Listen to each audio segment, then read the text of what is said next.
Salam, selamat bertemu dalam video ini. Saya student counseling pastoral yang diajarkan oleh dosen Dr. Joseph Senipar. Ini adalah tuntutan kelas counseling pastoral. Saya akan memberikan secara singkat mengenai counseling pastoral yang saya telah dapatkan dalam kelas ini. Counseling dapat dilakukan di mana saja dan dalam konteks yang berbeda-beda. Dalam praktik individu atau kelompok, di tempat kerja, pertokoan, gereja, dan berbagai bidang pendidikan. Konseling pastoral adalah bidang kegiatan pastoral yang khusus, tetapi tidak terpisah. Secara alkitabiah, dekat dengan inti penggembalaan. Ini melibatkan perpanjangan bantuan untuk domba yang berkeliaran, luka, kala, putus asa, yang perlu dipulihkan yang disebutkan dalam Mazmur 23 ayat 3. Sehingga proses konseling pastoral adalah proses yang sangat penting. Pengertian konseling dapat dijelaskan dari berbagai sudut pandang. Menurut Effendi, mendefinisikan konseling sebagai aktivitas tukar pendapat yang mengarah kepada solusi. Menegaskan bahwa pengertian konseling adalah merujuk kepada suatu proses hubungan.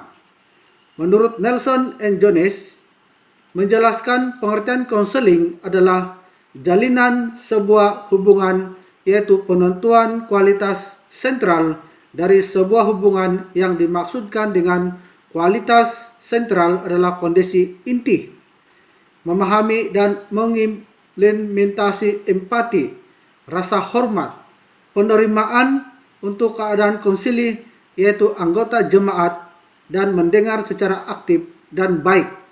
Pengertian ini penting karena konseling yang baik dan efektif adalah dengan menjalin hubungan yang baik dengan konseli.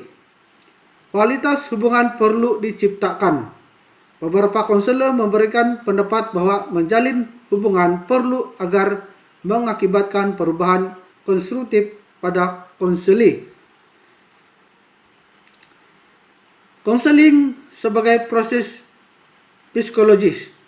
Jika konseling sebagai suatu hubungan yang dicirikan dengan kondisi inti dengan melakukan serangkaian intervensi, artinya konseling adalah proses psikologis. Dalam konseling ada komponen pikiran di dalamnya. Dalam berbagai tingkatan, pendekatan konseling akan berfokus pada perubahan perasaan, pemikiran, dan tindakan orang agar mereka mendapat menjalani hidup yang berkualitas. Konseling pastoral adalah salah satu dimensi dari penggembalaan. Dengan pengertian perawatan penggembalaan adalah sebuah pekerjaan penggembalaan di semua aspek pekerjaan seorang gembala kepada anggotanya. Selain untuk tujuan pengarahan, murni juga menjaga kesejahteraan anggota jemaatnya. Konseling pastoral pada dasarnya adalah kegiatan dari berbagai disiplin ilmu, teologi, studi biblika, filsafat, psikologi, sosiologi, antropologi, studi budaya, dan teori sosial dan ekonomi, yang kesemuanya memiliki peran penting dengan tujuan untuk membantu konseli menyelesaikan masalah. Menyelesaikan masalah yang dihadapi oleh anggota jemaat bervariasi. Ada yang sederhana, tetapi ada juga yang kompleks.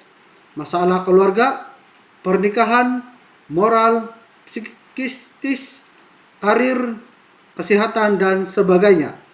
Tujuan menyelesaikan masalah sebenarnya membantu anggota jemaat dapat mengatasi, mengurangi, bahkan menghilangkan masalah yang sedang dirasakan. Pendeta yang juga sebagai konselor bertindak sebagai motivator, memberikan masukan, memberikan arahan, dan fasilitator.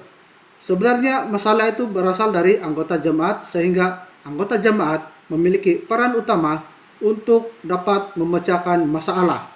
Kombinasi kemampuan anggota jemaat untuk menyelesaikan masalah dan keterampilan konselor untuk mendampingi perlu dipadukan atau dipadankan.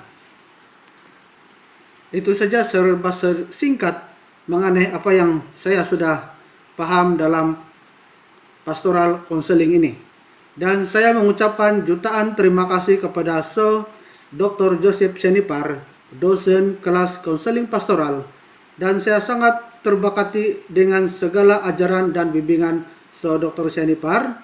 Semoga Tuhan terus memberkati Dr. Senipar. Amin.